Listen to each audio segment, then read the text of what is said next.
were all in different rooms. She was in like a bedroom, and I think part of the issue was she was kind of blocking the door from where she was laying, and they sort of kind of had to push their way in to get into the room she was in, and that's where there was some movement once they did that, and it showed that she was still alive, and so instantly the deputies started rendering aid and got help to her and got her taken to the medical facility.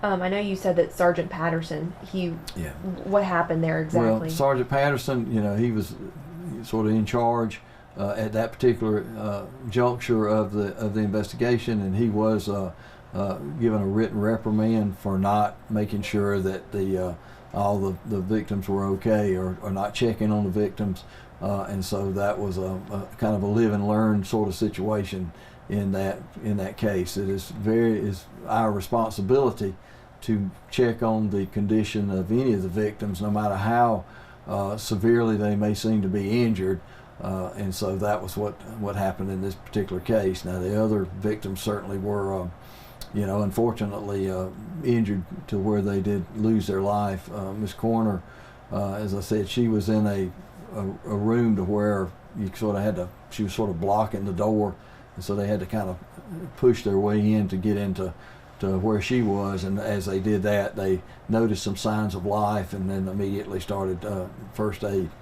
So what's sort of the protocol when a deputy goes in a house and there's a blocked door and there could be other victims typically? Well, you typically want to check the room. What we say is clearing the house.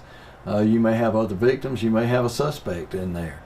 But this was a particularly gruesome crime scene. There were victims all throughout the house in various different places.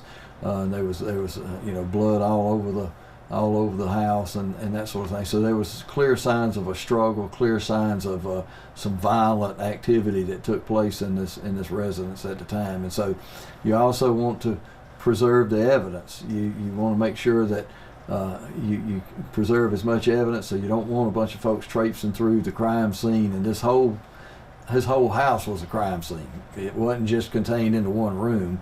It was in various other rooms, even into the backyard, where the final victim was found. So this was a very comprehensive and complex crime scene. You want to preserve that as much as you possibly can, but you also want to make sure that you take care of any victims that may still be alive.